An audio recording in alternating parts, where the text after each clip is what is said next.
Қайырлы күн. Бүгін бізде қонақта психолог, психоаналитик, психоанализ институтының негізін қалаушы Анна Мергенбайқызы Кудиярова. Анна ханым, қош келдіңіз. Бізде бүгінгі талқыланатын тақырып, енді сұхбатқа шақыруымның себебі әйелдің жағдайына байланысты. Оның ішінде қоғамда бізде өзекті мәселе болып тұрған босанған анадағы психологиялық, психоэмоционалдық жағдайдың бұзылысы, өзгерісі, депрессия жайында. Депрессия бұл көп аналарда кездесе бермейді, бірақ бұның ауырлық жағдайын бақылауда ұстау керек. Қазіргі уақытта бізде интернет дамыған заман, сол себепте кез келген хабарламалардың арасынан біз жиі кездестіреміз. Ана өзіне қол жұмсапты, одан да ауыры, одан да сорақысы, ол өзіне ғана қол жұмсамай, балаға да қол жұмсауы, балаларына да қол жұмсауы, балаларын өлтіруі, осындай жағдайлар бізде жиі кездесіп жатады. Бұдан басқа, енді босанғаннан кейін, екі жастың арасында, отбасында бала пайда болғаннан кейін ажырасу себептері де көптеп кездесіп жатады. Сол себепте бүгін сұхбатқа Қазақстанға ең алғаш психология, психоанализ деген ұғымды алып келген Анна ханымды шақырдым. Енді ең алғаш сұрақтарымыздан бастайық. Бұл психологиялық, яғни психоэмоционалдық бұзылыс, депрессия деген не? Депрессия дегенді қарапайым бірақ сөзбен аударып түсіндіруге болады. Бұл жоғалту. Біреу адамды жоғалтады, сонда депрессия. Біреу идеяны жоғалтады, біреу отанын жоғалтады, біреу тағы бірдемелерді, жұмысын жоғалтады, ақшасын жоғалтады. Соның барлығы депрессия. Өтті бір сөзбен айтатын болсақ. Сонда сіз депрессияда бүгін жүрген болсаңыз, онда ойлансаңыз болады. Сіз кімді жоғалттыңыз, сіз нені жоғалттыңыз? Мысалы, арманды жоғалттыңыз. Мысалы, магистратураға түсе алмай қалдыңыз. Ол сіздің арманыңыз еді. Әрине депрессияға түсіп кетесіз. Депрессияны білмейтін адам жоқ. Күніге кешке біз бәріміз кішігірім депрессияда боламыз. Шаршап, өлдім талдым деп кейбіреулері ұйықтап қаламыз. Ол бәрімізге заңды түрде белгілі депрессия. Ал нағыз депрессия, терең депрессия, психикалық депрессия дегеніміз, ол таңертең тұра алмау. Біз кешке шаршап жатсақ та, бірақ таңертең тұрып, біреу жұмысқа, біреу тойға, біреу ойынға кете береді. Ал төртінші адам тұра алмай қалады. Сол тұра алмай қалған адам, ол депрессияда. Сондықтан сіздің қасыңызда қазір депрессияда жүрген адамды білу үшін, тану үшін байқаңызшы. Кім таңертең тұра алмай қалады? Кім жұмысына бара алмай қалады? Кім оқуына бара алмай қалады? Кім қашқалақтап жүреді? Кім үйден шыққысы келмейді? Кейбіреу мүлдем төсектен тұрғысы келмейді. Міне соларда әртүрлі деңгейдегі депрессия болуы мүмкін. Осы босанған анадағы психологиялық, эмоционалдық бұзылысы, оның ішінде депрессияның нақты бір осы депрессияда көрсететін белгілері бар ма? Біріншіден депрессияның кезеңдері айтайық, түрлері бар шығар. Да, осы түрлері жайында екіқабат болғаннан басталатын депрессия бар. Туардан алдыңғы депрессия бар.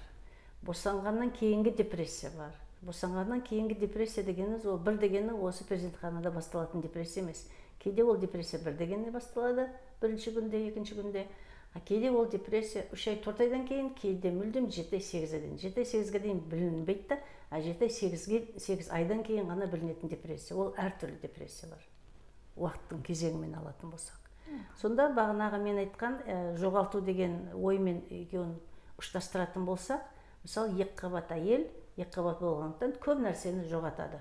Бұрынғыдай мысалы уақыты жоқ, ары бері жүгіруге, не дегенде өзінің денсаулығын күту керек, болашақ балапанға жағдайды жасау керек.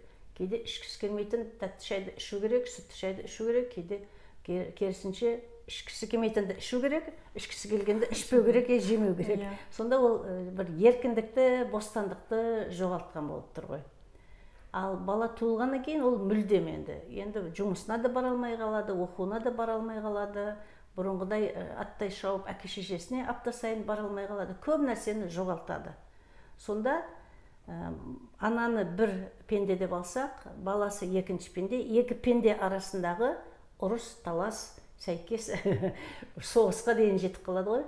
Ол әрине менің айтып тұрғаным бұл бейсаналы түрде, саналы түрде әрбір ана әрине өзінің баласын күтті, оны бағып жатыр, оны жақсы көріп жатыр. Бірақ бейсаналы түрде әттең-ай, тонның келтесі, осы балапан болмаса, мен қазір айтып жатқаным мысалдарын бәрі менің клиенттер мысалдар. Осы балапан болмаса, Америкаға докторантураға кетіп қалатын едім. Оқуға түсіп тұрып, докторантураны алып тұрып, грантты алып тұрып, енді екіқабат болып қалды, сондықтан бара алмай қалды. ол тағы да бірінші бала емес қой, кейде екінші бала, кейде үшінші бала. Осы екі бала жетеді деді, күтпеген жағдайда үшінші бала бітіп қалды. Оған әлі үйіміз жоқ, оған әлі күйіміз жоқ, тағы бірдеме жоқ. Сонымен күрт төмен мына отбасының деңгейі түсіп кетеді, материалдық жағдайдан да, қаржы жағынан болсын, тағы басқа жағынан болсын. Сонда ана екі балада ойнап күліп өткен келіншек, үшінші балада сол босанғаннан кейінгі депрессияға түсіп кетуі әбден ықтимал. Неліктен осы жағдай, жаңағы психоэмоционалдық өзгеріс, депрессия жүктілікке дейін, жүктілік барысында қатты білінбеді де, босанғаннан кейін бірден айқын түрде шыға келеді. Біреулерде ол жаңағы медицинада бейби блюз дейді. Ағылшындардан алып келген нәрсе да. Бір 14 күнге дейін ол прогестерон, эстроген гормоны бірден төмендеді де, соның әсерінен көңіл күйде өзгеріс болды. Бірде жылай салады, жылау көп болады әйелдің, мұңаюы көп болады. Бірақ ол уақыт жаңағы кезеңнен 14 күннен кейін ол жаймендеп шығады. Өзі шыға алады, жаңағы жанындағы адамдар көмектескеннен кейін де. Бірақ жаңағы психологиялық мен айтқан бұзылыс, депрессия кезінде бір айдан кейін басталады, 2 айдан жаңа өзіңіз де айтып отырсыз ғой. Осылай неге сол босанған аналарда ғана қатты білінеді. Депрессия деген сөзге, ұғымға енді регрессия деген ұғымды қосайық. Регрессия деген бұл артқа шегіну. Әр баланы туған сайын әйел, ана, келіншек, ол өзі де төмен түсіп, кішкентай балапан болып кетеді. Сонда ана нәрестесімен бірге бұл да кішкентай нәресте. Ол іштей эмоциялық деңгейде кішкентай қыз, біз оған ананы оян, мынаны еміз, мынаған тамақ жаса, мынаған тағы да шай қойып бер, өйтіп кішкентай қызды біз жұмсап жатырмыз. Әрине оған ол өте қиын. Оның өзі де түсінбейді ол. Не дегенде ол бейсаналық үрдістер, процестер. Соны түсінбегендіктен ашуланады. Енді 5 жасар қызға шай құй, шай бер десеңіз, өкпелейді, ашуланады, шаршайды. Сондықтан әрбір баланы тапқаннан кейін әйелдің ағзасы, әйелдің денесі, тәні жақсылап, демалып, қайтадан сол регрессиядан төбеге шығу керек. Өзінің паспорттық жасына жету керек. Сонда ғана күшін алған кейін ендігі балаға оның күші жетеді. Тәнінің күші жетеді, жанының күші жетеді. Жан дегеніміз не? Бұл неше түрлі сезімдердің, неше түрлі эмоциялардың бір жиынтығы. Ал сонда шаршаған кезде, ол екіқабат болмасаңыз да, бала таппасаңыз да, сіз шаршаған кезде кет шары деп өзіңіздің өте жақсы көрген балаңызды, немереңізді теуіп тастайсыз. Мыналарда да сондай жағдай. Ол шаршаңқы. Сондықтан әйелге жақсылап жағдайды жасау керек. Кейбір қатыгез енелер, ой, бізде қатын болдық, бізде 5-6 баланы туып тастадық, тұр қаны беліңді байлада тұр, үйтіп не алады. Ал бірақ таза қазақи дәстүрге келетін болсақ, 40 күн алғашқы кішкентай нәрестемен келіншекте бір қараңғы бөлмеде жатқан еді ғой. Не дегенде сонда қазақтар әрине енді депрессия, регрессия деген сөзді қолданбаған шығар. Бірақ ол сол ұғымды, сол заңдылықты олар түсінген сияқты. Сондықтан 40 күннің ішінде ол жатады нәрестесімен бірге екеуі құшақтасып, оған тек шайды, тамақты апарып береді, басқа біреу кірін жуып береді, басқа біреу ұйықтаған кезінде баласына қарап береді.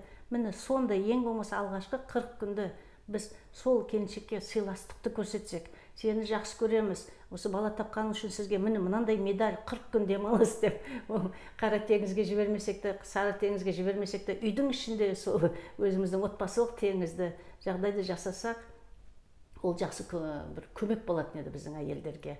Сонда әйел анасы тыныш болса, баласы да тыныш болады. Кішкентай нәресте неге жылауық болады? Не дегенде анасының жаны жылап жатыр, анасының тәні жылап жатыр, мен шаршадым, менің күшім жоқ деп жылап жатыр. Бірақ енді ол үлкен ересек адам болған кейін көз жасын дәл солай көрсете алмайды. Ал оның нәрестесі уақ сонымен түнімен күнімен мамасының жылағаны. Сондықтан есіңізде болсын, құрметті енелер, құрметті мамалар, күйеулер бар, аталар бар, ағалар бар. Сіздің үйдегі кішкентай нәресте күнімен түнімен жылап сіздерге ұйқы бермесе, онда мамасын психоанализ орталығына жіберу керек. Мамасының жаны жылап жатыр. Соны тапсақ, неге мамасының жаны жылап жатыр? Онда нәресте өзімен өзі тоқтап қалады. Осы жерде бір сұрақ қойғым келеді. Қазіргі уақытта енді өзімде 2 баланың анасымын ғой. Еститін сөзім, тұрмыс құрып, балалы болғаннан кейін естіген сөзім болды. Балаға көп жақындай берме. Балаңыз иісін алып қалады, сосын сенен ажырамай қалады дейді. Жаңа босандың, әлі сенің кішкентай нәресте ол әлі. Соны қалай түсінуге болады? Ол иісін алып қала ма? Әлде ол баласымен, енді бізде медицинада керісінше балаға жақын бол дейді. Көп жағдайда баланы құшақта, балаға жақын бол дейді. Ал мына жаққа шыққан уақытта, қоғамға қарай шыққан уақытта, қоғам саған басқаша айтады. Қоғам дегеніңіз енелер шығар. Енелер кеңестік кездің қазіргі адамдары. Кеңестік кезде бала туылды ма, ол сіздің жеке отбасының баласы емес, ол қоғамның баласы. Сондықтан туылғаннан бір дегені оны яслиге, одан кейін балабақшаға беріп тастаған. Сонда қоғамдық тұлғаны тәрбиелейміз деп, отбасыдан, анасынан алып тастау керек. Ал болмасам жаңағы мен айтқан алғашқы 40 күн деген не? 9 ай бала анасының жатырында жатты. Екеуі бір пенде болды, бір тұлға болды деп айтсақ болады. Ал енді шыққан екен, ол эмоциялық жатырында. Сол 40 күн бала үйрену керек. Жылы жерде, коммунизмде, жәннатта өмір сүрді ғой 9 ай. А енді бір дегені мына бір суық бөлмеге, бір жарық бөлмеге біріншіге түсіп қалды. Оған адаптация керек. Сондықтан 40 күн екеуі тағы да эмоциялық жатырында болу керек, міндетті түрде. Анасының иісі, анасының қолы, анасының демалысы, анасының емшегі, соның бәрі балаға күш береді. Оған эмоциялық қолдау береді.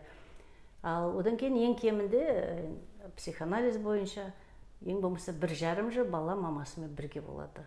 Ол бірге болу керек. Мүмкіндік болса, мамасы жұмысқа шықпай, ең кемінде сол 18 ай баласымен бірге болса.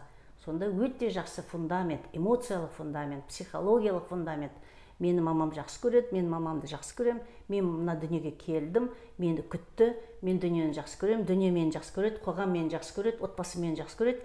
Сонда бұл неше түрлі оптимист, неше түрлі позитивист, келесі ұрпақты сөйтіп тәрбиелейміз. Ал ол бір дегені мамасы кейде қайтыс болып кетеді, кейде мамасы қайтыс болып кетеді, мамасы жылап жүреді, кейде жұмысқа шығып кету керек, кейде енесі күштеп тартып алады, бұл менің бірінші немерем, тағы бір деме сүйікті немерем деп. Соның бәрігі ол драма, оның бәрігі травма, оның жан жарақаты, мамасы жылайды, баласы жылайды. Сондықтан ешқашан ол мүмкіндік болса 3 жасқа дейін бала мамасының қасында, әкесінің қасында болу керек. Оны ешқайда жылжыту керегі жоқ.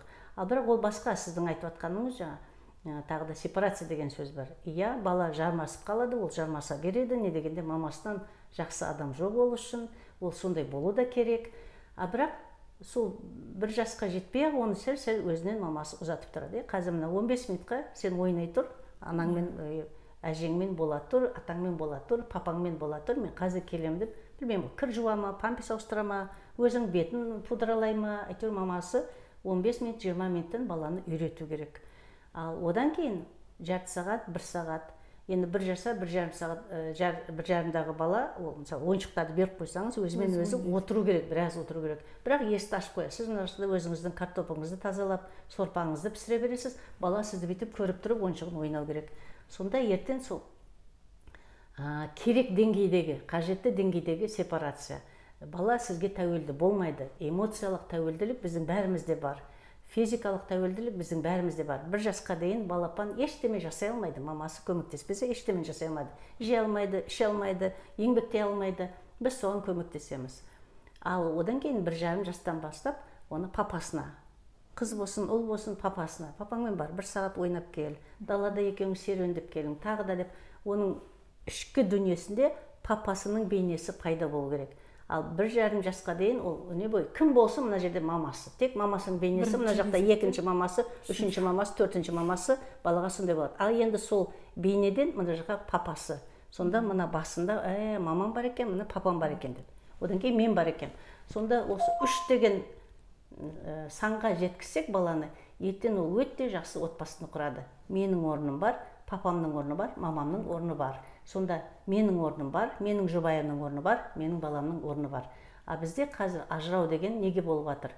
Әрине ол жаңағы босанғаннан кейінгі депрессияға қатысты тағы айтып кетермін. А қазіргі ажырау көп адам бізде тек 2 деген санға жетті. Мен бармын, менің мамам бар. Болды. Тек 2 ғана бар.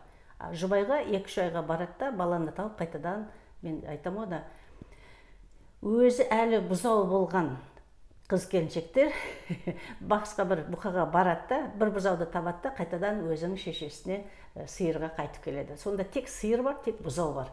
А бізге не керек? Бізге сиыр керек, бізге бұзау керек, бірақ бізге бұқаның да орны керек. Өкінішке орай біздің қоғамда сол бұқаның орындары жоқ.